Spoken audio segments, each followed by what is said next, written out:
Okay, so it's a bit of a vibe right now. It has been like there was a thunderstorm and really heavy rain that just came out of nowhere. It was just kind of cool feeling.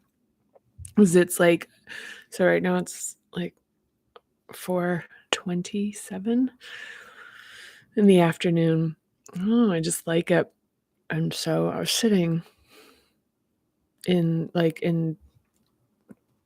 really, for whatever reason, don't really like saying meditating, but I was meditating. It feels really pretentious. Oh my god. It really is so pretentious. People who talk about it have really ruined it.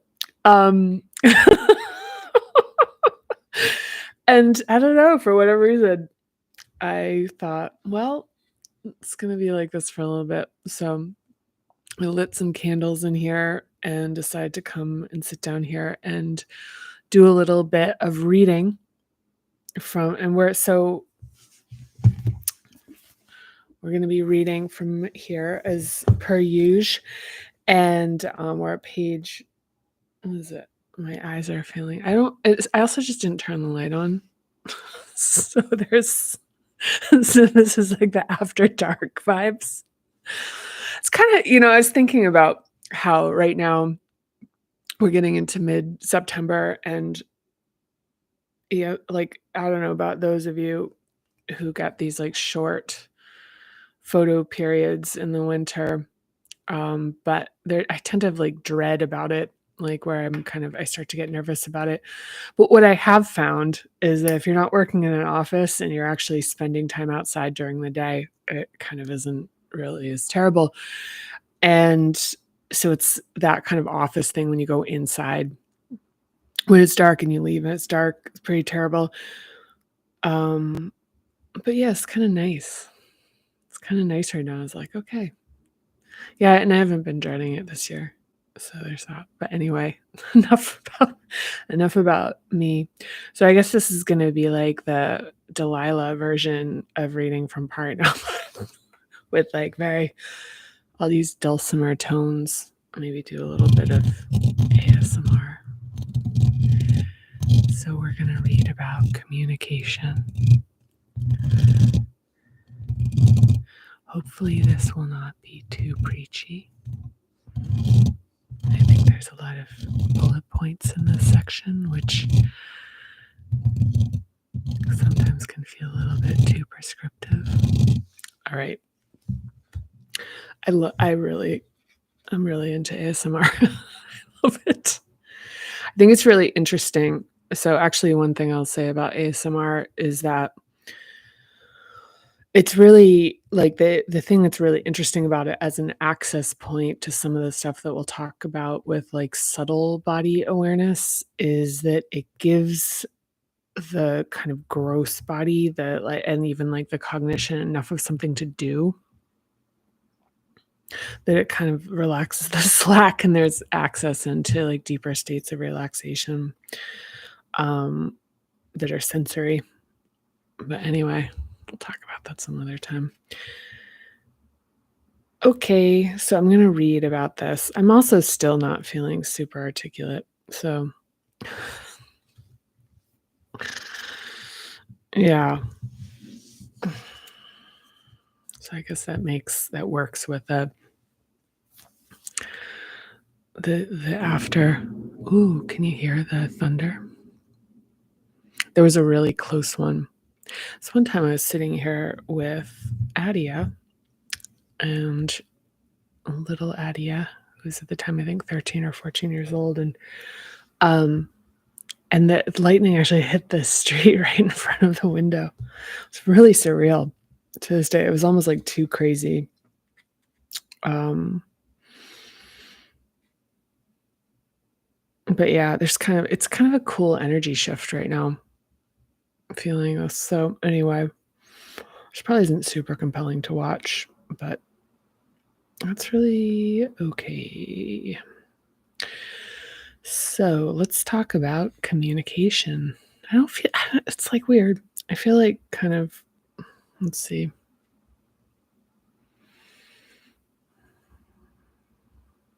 Mm.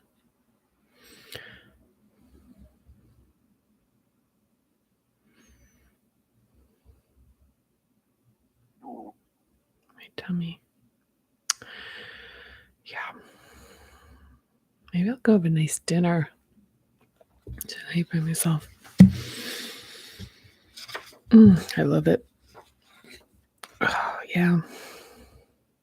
It's really interesting right now in my process of yeah, of really figuring out what I like.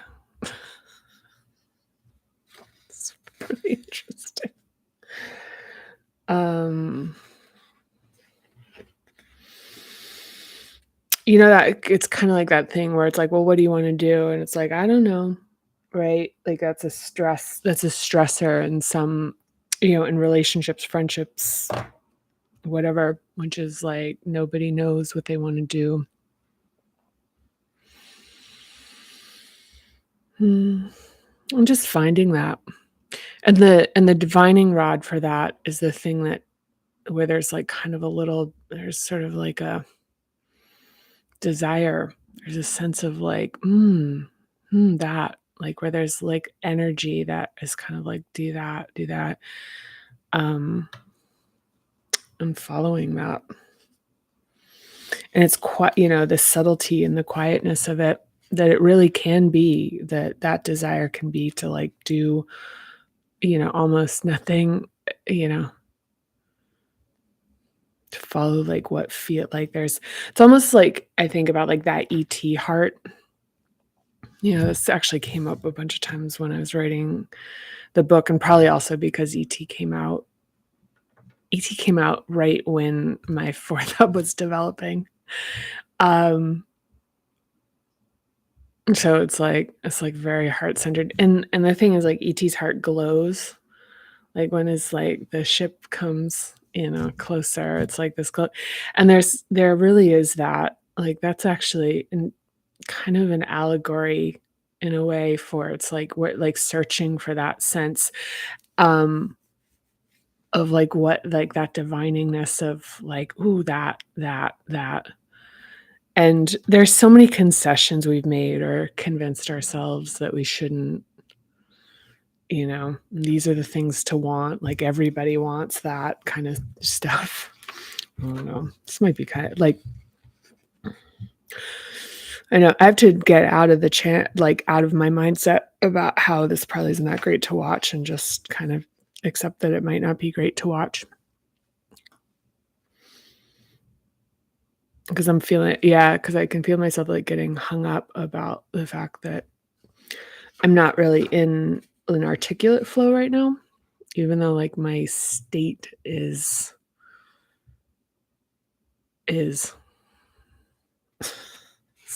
so I'm feeling like so I wonder that, as far as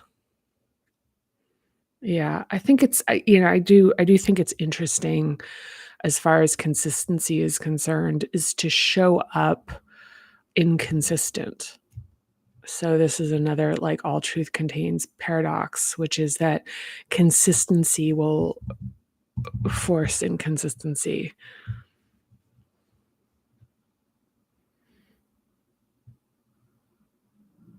I mean, this is something that has to do with love, really, in terms of devotion, which is that showing up and understanding that inconsistency and that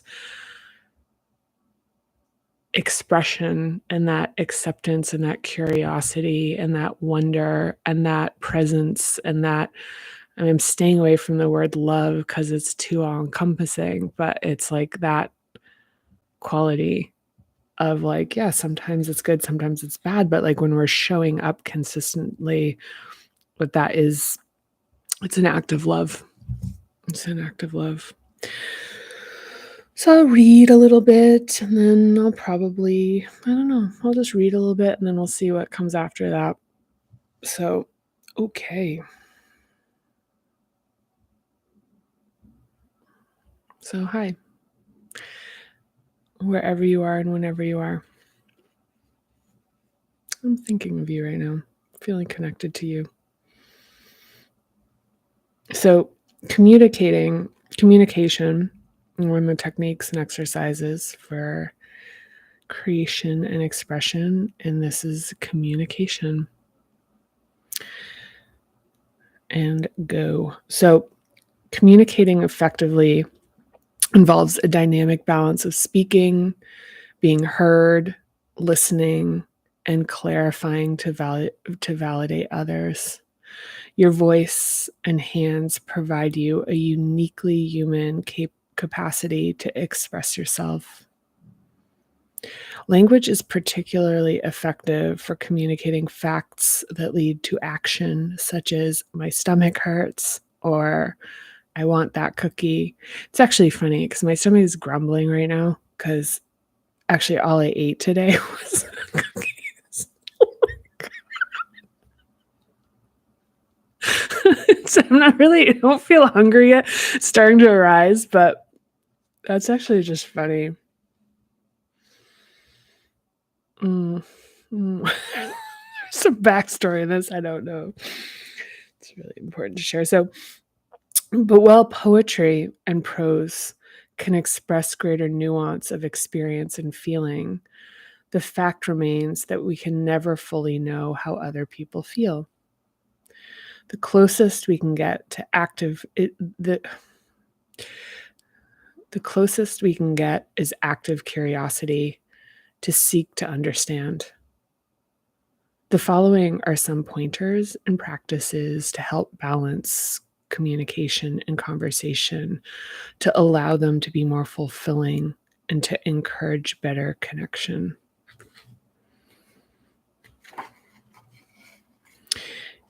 Yeah.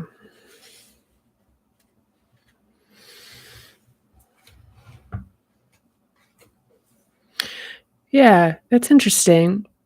Kind of lines up, sort of syncs up, which is I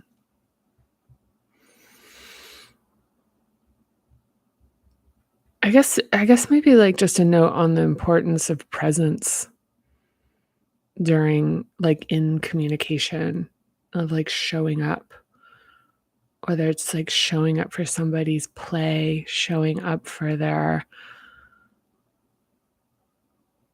you know, concert, showing up for a conversation, to be present and witness it and see it. That's this important part of communication, is not just the expression, but it's the audience.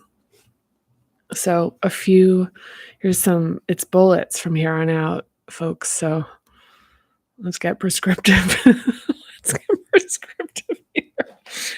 I'll lean over so you can look at the candle. That's kind of nice. It's like what is that candle? It's like arugula. I'm a big candle person, like ridiculously so. I've actually tried to I've not even tried. I've just backed out of it. It just used to just be kind of like a glitchy thing where I love buying lots of expensive candles.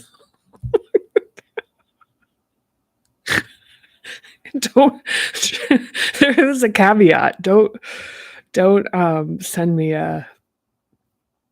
no Yankee candles here. Diptyque all the way.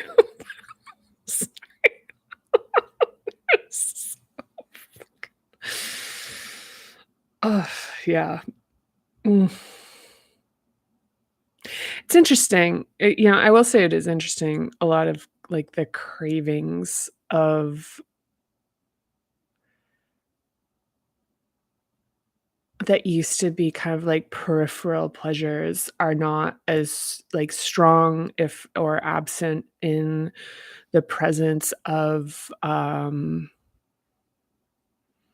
like really really tuning into this like very particular direct relationship with, I'll say, oneself, myself.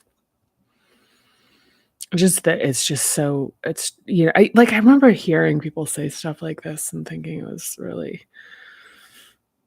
sort of like, I don't know, like made sense, but it was also kind of felt like something would be really like a strive towards, and it's like the opposite thing of like I remember reading about Eckhart Tolle sitting on a bench after he'd had his kind of spontaneous awakening and just wanting to let go of all of his possessions. And I think he did. I think he like gave everything away and thinking, oh, that might be a thing to do. But I mean, it doesn't have to manifest that way. Like the lack of attachment. And what comes in is like a lot more of a powerful. Actually, I'm not going to talk more about it. Okay, next bullet. Ready or not, here it comes. You ready? I'm going to do this ASMR style. I wonder what this sounds like. Do I need to put like a plastic bag and like or have a brush? It's like soothing and relaxing. I'm going to do this in a quiet tone here. I think it's really helpful if you get like a little bass in it as well versus just talking like quietly.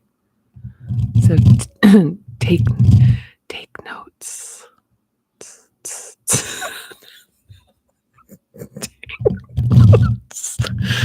Take notes with pen and paper. Take notes. Signal that you're giving your full attention by asking if they mind if you take notes. Writing down what people say allows you to remain present in a conversation. Using tech devices to take notes, even after saying, I'm just taking notes, creates disconnection because the sound of typing is distracting. Like the sound while you're trying to talk is annoying. I don't know if you've ever had that happen where somebody's taking notes in a meeting with you, and as you talk, they just keep typing. It's really, and they have a screen in front of you. It's blocking. Wow, that was a good ASMR one. Next bullet for communication is eliminate distractions. Try to meet in a quiet place, outside, or in your home or office. Use noise canceling headphones.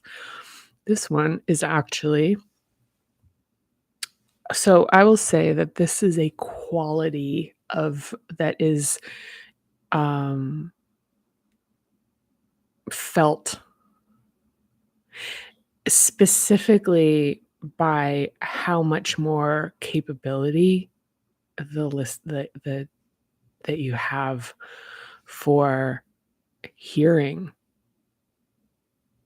the subtlety in a conversation and being able to really pay attention to the other person.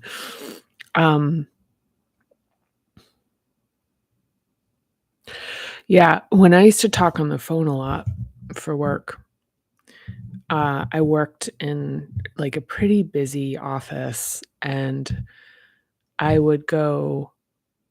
I'll actually talk. This is kind of interesting. I would go into this like supply closet when it was getting too loud, and I'd bring my notebook.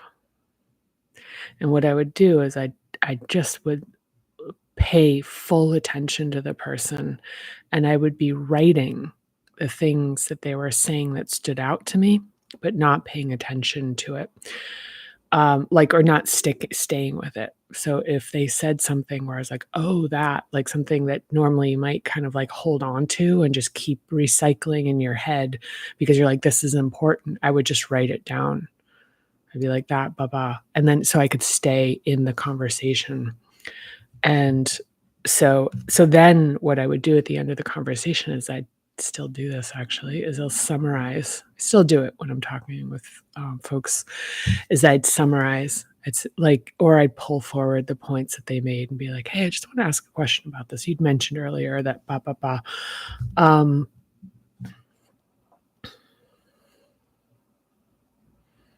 It was really effective. It was really effective. Also, yeah, like, I guess noise canceling headphones, like, just that's kind of a it's kinda random, but also that people don't feel distracted by hearing noises. They feel that they have your full attention. It's really distracting. I mean, on the other side of it, it's really distracting to hear, like, ambient noise in the background. If somebody calls you and they're, like, at a cafe and you can hear like it's like barista in the background. I'm laughing because it's making me think about that, like, there was, like, a Gwyneth Paltrow TikTok ad that just got clowned, and it was so funny because it was just, like, she's talking and all of a sudden the frother goes off in the background. Um, it was really chaotic. It's really funny. Okay, so we've got a few more to go. I'm going really slowly here. I'm sorry. Here we go. So I'm gonna see which we're gonna do another ASMR one. I don't know if this is gonna be it, but so admit when you don't know something. If you pretend to know, covering your tracks will take away from your focus for the rest of the conversation, possibly affecting future interactions. The lowered focus and even a slight suspicion of deception will diminish the level of respect the listener can have for you. It's a distraction to both the speaker and the listener. Yeah, it's kind of like you look at a theme, which is like, which really is about being able to stay with the conversation. And this was something that I had a meditation. Oof. Wow, you had a meditation teacher. How impressive. I can't stop. For whatever reason, the pretentiousness of meditation is very funny to me today, or the notion of it.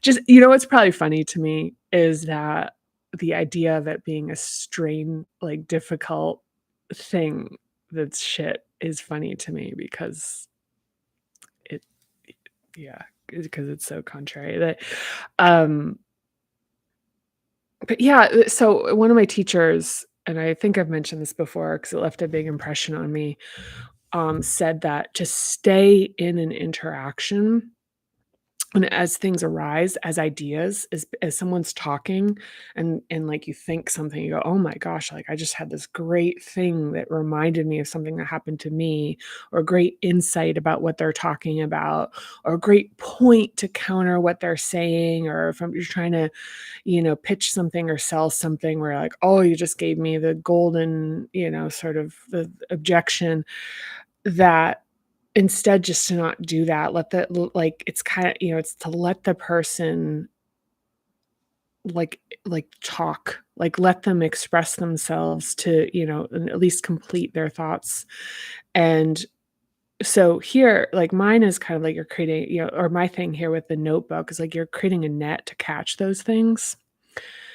But my meditation teacher had said, just let them go and trust that that same force that percolated those notions and those observations up organically is going to continue to yield. That it, like, when the timing is right, like when it's your time to talk, then like trusting in this, like the correctness, the completeness of what your interaction is going to be without trying to control it and allow it to like organically arise. And that left an extraordinary impression on me because it is profound, and it's profound in terms of what can happen in an interaction, in a conversation, if we get out of the way. Because one of the things about the accident, sort of an unintended consequence, is that we crowd out some of the magic that can arise. Like when we keep being like, there's a thing that's coming out of me that needs to be stated here, which is a hunger to be seen and heard. That when we start to, like, when we're really working with like feeding that hunger of being seen and understood and cherished, that we can have more space, and when we feel safer. And so I guess this is not exactly what that bullet was about, which is just don't bullshit people. Like, if you don't know, it's really just to be like, yeah, I don't know what that is. Like, tell me a little bit more. I'm not familiar with that. And this is another thing to watch, like, when, this is, like, back to the thing about, like, lying has to do with not feeling safe or good enough, and, like, the confidence of being able, it's like you look at it's like I remember noticing in college, there was, like, this really brilliant man that was in my chemistry classes, and he was so fucking smart, and he just had no problem shooting up his hand and saying, "Hey, I don't understand what that is." And while at the time, I remember I was, like, so nervous about, like, revealing, like, my lack of comprehension, and that even frustration at people who do this, who have dumb questions or whatever, is, like, to maybe comprehend that that is a projection about seeing that quality and potentially resenting it. To see people who have the courage to say, "Yeah, I don't understand that. Can you just explain that another way?" Um, and also to realize that when we do pretend that we know, sometimes we just don't have the energy. So there's that other factor.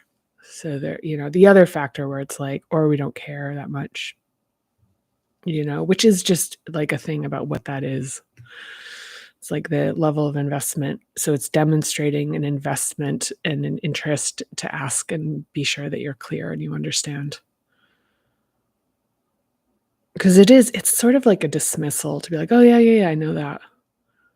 Versus go like, "No, I really want to understand it. I don't understand. Like, tell me more about that." No, I have never heard of that. It's interesting. Like, I'm interested. So the sides of that, where it's like you're looking at the side, which is the side of like moralizing it or turning it into something where it's like, you're not supposed to admit fault, versus like what you're taking away from somebody is like sort of the joy of maybe some insights or knowledge that they have, where you go, "Oh, I already know that." So that maybe makes that person feel like, wow, maybe it isn't a special thing that I figured out that I'd like to share with you. So it's also, it also kind of interrupts some of the naturalness of what is arising in terms of the magic of the conversation. So, yeah, there's that. And I think that that's also part of the thing where it's like where there's even like the sense of like wanting to call somebody out when they say, "Yeah, no, I know about that." And you kind of go, "Well, what do you know?" It's like, tell me, like, yeah, really, like what, and how awkward that is, but like how that kind of impulse, like where that's coming from, is feeling like, really, about this? Okay, next bullet. Next bullet. I don't know if this makes noises. I should listen to this to see if this is like the great, fantastic ASMR experience that I think it is. Or I hope it is, rather. Okay. So if you want to demonstrate that an interaction matters to you, close your laptop or tablet and put down your phone. When you're on a video call with another person or a group of people, close tabs and apps on your laptop. People can feel how much attention they receive. You know what it feels like to have someone pay complete attention to you. It's magnetic, engaging, and validating.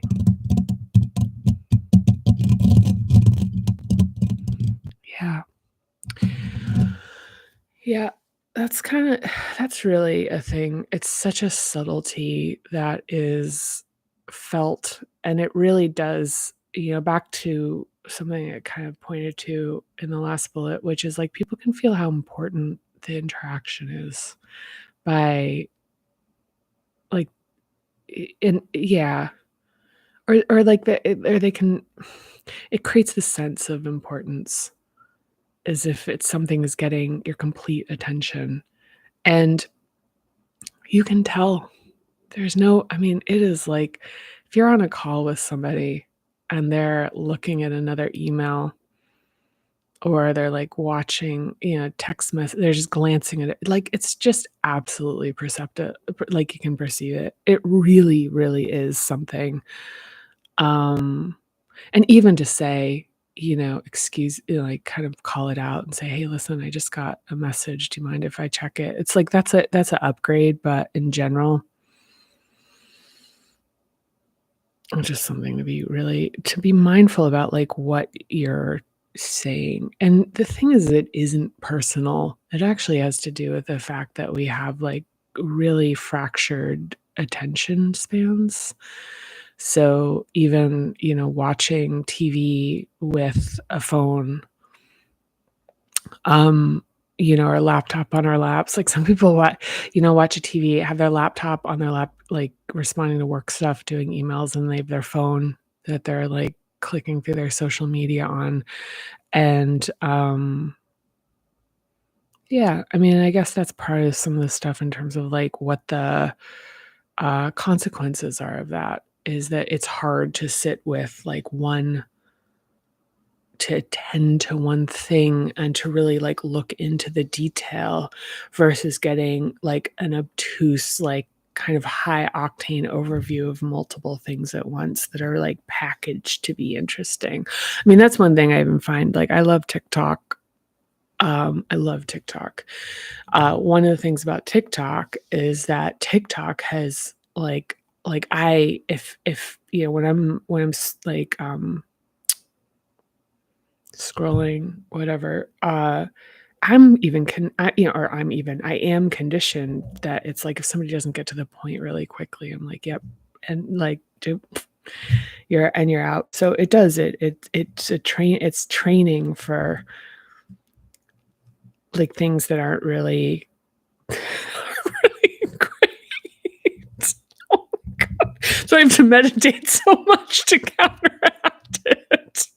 It's like I can't stop laughing about how pretentious the notion of meditation is. That's what I'm laughing at. Um, but yeah, so you have to do for every TikTok. For every TikTok you have to meditate for that you watch, you have to meditate for 3 times as many minutes. Oh my gosh. Yeah. Okay. Sorry. Okay, I'm gonna I'm gonna get serious again. We're gonna get back to reading. Okay, okay. So if you control conversations, the magic of new information and unexpected insights gets crowded out. Instead, allow people to speak freely by asking open-ended questions to increase your capacity to withstand uncertainty in a conversation. This is something actually my like a lot of this it comes out of and I think there's kind of a whole vibe in this techniques and exercises that comes from my professional life, of, you know, developing people for like business. We'll just call it business professionalism. And so it's very so the practicality here is strong relative to, kind of some of the stuff that's more like energy tapping and stuff like that. This is stuff that's like very has a very practical quality to it. And one of them is so first and foremost, the thing or I'm just going to repoint to this, which is that if you feel like it is extraordinarily difficult to allow people space to speak without interrupting them and without like adding in is to consider that like the adaptation in this hub and to really to reconcile this and find the places to unstick this like to feel heard and even in a very important way as previously discussed is to find yourself interesting. So it's not even like somebody else needs to do it for you. is that you can cultivate that. Like, wow, that's a really good thought. Like, look, you're gonna see a little shadow walk through the background. Look at him. What a little king. He's probably gonna be meow because he's gonna want to eat something. Or he'll just sit down. We'll see. We'll get a vocalization exercise. He's really good. He's pretty chatty. And he's very cute. I love him very much. You're a good boy. You're a very good boy. You're very handsome. Oh my gosh, are you okay? Yeah, you're all right. Okay.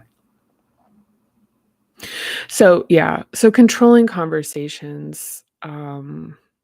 So the thing I'll say about this is it relates to professional, and this is not where that insight came from, but it certainly points back to it, is that for folks, so we'll talk about like a sale, like in sales, where I believe when people pitch and put a lot of pressure on doing very controlled, like their conversations, like even like in meetings and conversations and anything where you're trying to build partnership and understand another party, there's a tendency for many folks to want to have all the answers and to feel very nervous about being caught out with not having a response or an answer, and being very nervous about not having something to say or to sound smart. Huge thing. It's like being worried about sounding smart, being, it's like, oh, I'm going to look stupid if I don't know the answer to this. And I would say that, like I'll hark back to my professional career, is that a big contributor to my success is related to my just innate ability to really handle that, which is I can go into a conversation and leave it very open and be very interested and very curious. And for the things I don't know, to really, instead of that be something where it's like, on me, it's like, no, you're asking very interesting questions. These are things I don't know, but figuring them out is really going to help us understand whether this is something that we can make work. And if it is, this could be really great. And the feeling that someone gets when you're actually interested in what they have to say and that they're telling you new things and they're creating new insights is, it certainly is, if you're having the right level of conversation, it's like it's the kind of the feeling that people are going to want more than feeling like they're with somebody who knows everything. Because it's confidence. It's not the knowing everything, it's confidence. And it's being able to hold the space without knowing everything, which actually creates more of a sense of confidence in other people that they have it in you. I think it's like a mistaken notion of being able to seem like you're an authority if you know all the answers, versus like you can hold space for uncertainty and surprising things to arise, because it is the surprising things which are where you find the magic. And when I'm talking about getting deals done, it's like where you're finding the things that have like the resonance that are outside of your perspective and understanding of a business dynamic. Like you're finding the things that really matter, that surprise you. It's like, oh, I didn't know that. And then that turns out to be something that really matters, and that you can find, find some really interesting solutions around that, versus just like having very prescribed idea of like, these are the things we solve. And they're like, yeah, I don't relate to any of those, versus being very open to like wanting to understand what their situation is and like what they've been dealing with and what their priorities are. And explaining like, this is what we do notionally, like, blah, blah, blah. And then being able to kind of figure out, work from there. So, yeah, that's why there's a lot of people that aren't very good. There's a lot of people that aren't very good at sales. And the people who are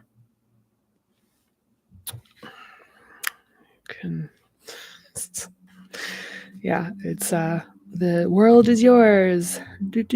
Okay, so last but not least, for this ASMR inspired, and it looks like it stopped raining, so it's nice. I'm going to wrap this up and then go about my way, go into the world. Last bullet is distracting thoughts can affect your ability to listen. Ooh. Journaling helps to process and releases cycling thoughts. Writing down a cycling thought helps to ground it, and seeing it in writing reduces the anxiety of forgetting to take care of it. Cycling thoughts get stuck as a question or a concern, or by having the same issue, um, or by having the same issue be considered in an by having the same issue be considered in an infinite number of ways. By writing it down, you can begin the process of forming an answer and resolving it. Yeah, this is another thing, which is like if you have concerns about something or you're worried about, and it's like, what's this? What's that? It's like, oh, I have to, I have to make sure this, but what, this happens. And, but what if this? What if that? It's like, if you write it down, you're like, I just need to make sure this happens.